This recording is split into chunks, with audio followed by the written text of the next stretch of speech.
হরে কৃষ্ণ। সকল ভক্তদেরকে জানাই কৃষ্ণার প্রীতি ও শুভেচ্ছা, আন্তরিক অভিনন্দন। আজকে আমি শুভ পুত্রদা একাদশীর মাহাত্ম্য বলার চেষ্টা করছি। সবাই শ্রবণ করে ব্রতপূর্ণ করবেন এবং আমাকে কৃপা আশীর্বাদ করবেন। হরে কৃষ্ণ। শুভ পুত্রদা একাদশী। যুধিষ্ঠির বললেন, এ কৃষ্ণ, পৌষ মাসে শুক্লপক্ষের একাদশীর নাম কি? বিধিও বা কি? কোন দেবতা এই দিনে পূজিত হন এবং আপনি কার প্রতি সন্তুষ্ট হয়ে ব্রতফল প্রদান করেছিলেন? কৃপা করে আমাকে সবিস্তারে তা বলুন। শ্রীকৃষ্ণ বললেন, এই মহারাজ, এই একাদশী পুত্রদা নামে প্রসিদ্ধ, সর্বপাপ বিনাশিনী ও কামদা। এই একাদশীর অধিষ্ঠাত্রী দেবতা হলেন সিদ্ধিদাতা নারায়ণ। ত্রিলোক এর মতো শ্রেষ্ঠ ব্রত নেই। এই ব্রতকারীকে নারায়ণ বিদ্বান ও যশস্বী করে তোলেন। এখন আমার কাছে ব্রতের মাহাত্ম্য শ্রবণ করুন। ভাদ্রবতী পুরীতে সুকেতু মান নামে এক রাজা ছিলেন। তার রানীর নাম ছিল শৈব্যা। রাজদম্পতি বেশ সুখের দিন যাপন করেছিলেন। রাজবংশ রক্ষার জন্য বহুদিন ধরে ধর্মকর্মের অনুষ্ঠান করো যখন পুত্র লাভ হলো না, তখন রাজা দুশ্চিন্তায় কাতর হয়ে পড়লেন। তাই সকল ঐশ্বর্যবান হয়ে পুত্রহীন রাজার মনে কোনো সুখ ছিল না। তবে ভাবতেন, পুত্রহীনের জন্ম বৃথা। এই গৃহশূন্য পিতৃদেব মনুষ্যলোকেরা কাছে ঋণ শাস্ত্রের উল্লেখ আছে, তা পুত্র বিনা পরিশোধ হয় না।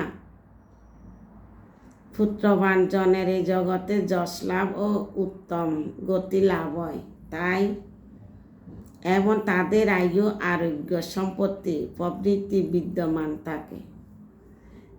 নানান দুশ্চিন্তাগ্রস্ত রাজা আত্মহত্যা করবেন বলে স্থির করলেন, কিন্তু পরে বিচার করে দেখলেন আত্মহত্যা মহাপাপ। এর ফলে কেবল দেহের বিনাশ মাত্র হয়, কিন্তু আমার পুত্রহীনতা তো দূর হবে না। তারপর একদিন রাজা নিবিড় বনে গমন করলেন। বন ভ্রমণে করতে করতে দ্বিপ্রহর অতিক্রান্ত হলো। রাজা ক্ষুধার্ত, তৃষ্ণার্ত, অত্যন্ত কাতর হলেন।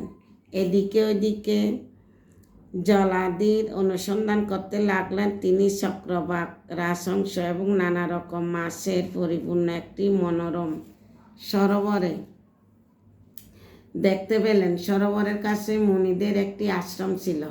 তিনি সেখানে উপস্থিত হলেন। সরোবর তীরে মুনিগণ বেদ পাঠ করেছিলেন। মুনিবৃন্দের শ্রীচরণে তিনি দণ্ডবত প্রণাম করলেন। রাজা বললেন, আপনারা কে এবং কি জন্য বা এখানে সমবেত হয়েছেন? মুনিগণ বললেন, এ মহারাজ, আমরা বিশ্বদেব নামে প্রসিদ্ধ এই সরোবরে স্নান করতে এসেছি। আজ থেকে 5 দিন পরে মাঘ মাস আরম্ভ হবে।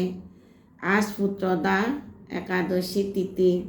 পুত্র দান করে বলে এই একাদশীর নাম পুত্রদা। তাদের কথা শুনে রাজা বললেন, এই মুনিবৃন্দ, আমি অপুত্র, তাই পুত্র কামনায় অধীর হয়ে উঠেছি। এখন আপনাদের দেখে আমার হৃদয়ে আশার সঞ্চার হয়েছে। এ দুর্ভাগা পুত্রহীনদের প্রতি অনুগ্রহ করে একটি পুত্র প্রদান করুন।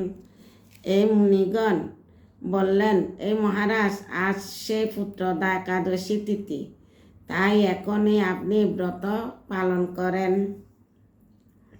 ভগবান শ্রী কেশবের অনুগ্রহে অবশ্যই আপনার পুত্র লাভ হবে। মুনিদেব কথা শ্রবণ করে যথাবিধানে রাজা কেবল ফলমূল আহারাদি করে সে ব্রত অনুষ্ঠান করলেন। দ্বাদশী দিনে উপযুক্ত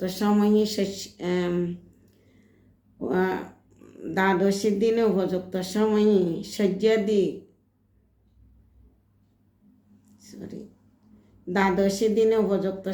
শস্যাদি উপযোগ সহযোগে পালন করলেন। মুনিদেব প্রণাম নিবেদন করলেন, নিজ গৃহে ফিরে এলেন। ব্রত প্রভাবে রাজার যথাসময়ে একটি তেজস্বী পুত্র লাভ হল। এ মহারাজ, এ ব্রত সকলেরই পালন করা কর্তব্য। মানব কল্যাণ কামনায় আপনার কাছে আমি এই ব্রত কথা বর্ণনা করলাম। নিষ্ঠা সহকারে যারা পুত্রদা একাদশী ব্রত পালন করবে তারা ফুত নামক নরক থেকে পরিত্রাণ লাভ করবে। আর এই ব্রত কথা শ্রবণ কীর্তনে অগ্নি অষ্টম যজ্ঞের ফল পাওয়া যায়। ব্রহ্মাণ্ড পুরাণে এই মাহাত্ম্য বর্ণনা করা হয়েছে।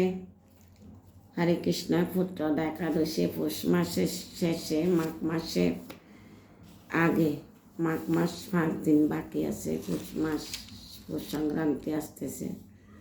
তো এই পুত্রদা একাদশী যদি শ্রদ্ধার সহিত পালন করা হয় তাহলে কি হবে?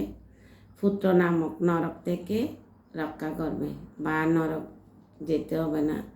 আর যাদের পুত্র নেই তাদেরও পুত্র লাভ করবে, শাস্ত্রে তো বলা হয়েছে। হরে কৃষ্ণ। সকলকে প্রণাম। একাদশীর মাহাত্ম্য শ্রবণ করে ব্রত পূর্ণ করবেন। হরে কৃষ্ণ। সবাইকে প্রণাম।